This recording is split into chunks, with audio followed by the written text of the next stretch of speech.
Holidays have always played a significant role in our cultures, shaping societies, fostering community, and celebrating shared values. In your D&D setting, they can serve as narrative milestones and create memorable moments outside of the normal conflict for your players. Hello, I'm Skele the ADHDM. Why am I wearing this silly witch hat in June? Soon, it will be Summerween. It was made so we could get a Halloween seasonal episode of Gravity Falls without breaking away from the summer vacation aesthetic. Now it has rituals and customs all its own, many differing from community to community.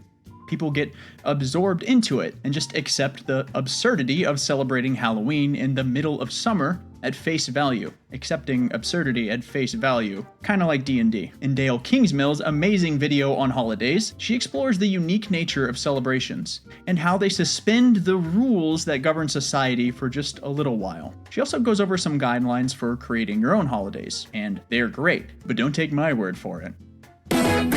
That video inspired me to codify some of the more abstract concepts behind recurring calendar holidays and create a system we can use to make our own in a way that serves the story and verisimilitude of our setting. There are actually 3 previous spreads that are going to come in handy here. If you've been a long-time viewer, you get to cheat off of your own work with the culture spread, the food spread, and the calendar spread. In our holiday spread, I've listed various types of holidays you can incorporate into your D&D setting. Religious festivals can honor deities and express devotion. Seasonal observances mark changes in nature and agricultural cycles. Commemorative events honor things that have shaped the course of history. And cultural traditions define specific groups. In these categories, I want to create a few examples of each and sprinkle them throughout the game year. We just need to ask the following questions for each one. For religious festivals, how does this tie into our story of the year in the calendar spread? Or if you missed that video, what myth is being expressed, and how does it coincide with the behavior of the natural world? For seasonal observances,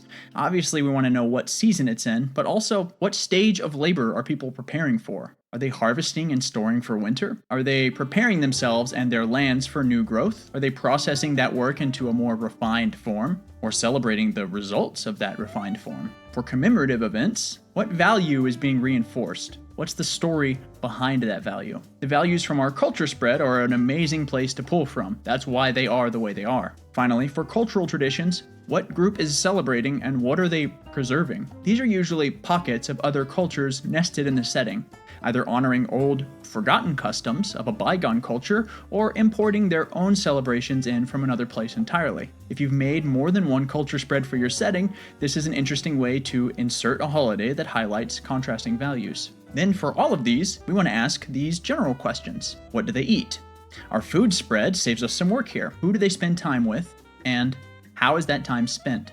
Think about the story that the holiday tells and reinforce the lesson of that story with everyone's behavior. What do they wear? This can just be normal attire or seasonal colors if you want, or something more extravagant like costumes depicting mythological or historical characters. The clothes we wear are a signal that we are participating in these strange little games that are holidays. How long does the celebration last? Is it a week of rest before a season of hard labor? Is it a single day set aside for respectful remembrance?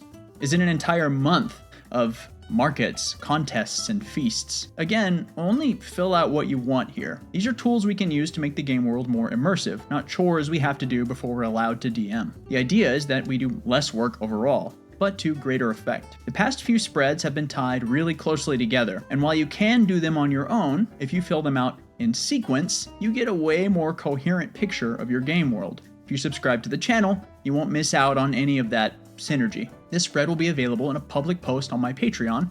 That means anyone can see it. Thank you to my Antediluvian Lurker and Dungeon Delver tier patrons.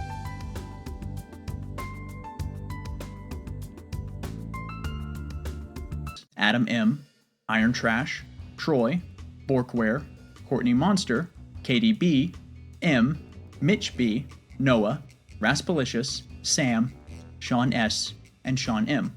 And as always, thank you for watching.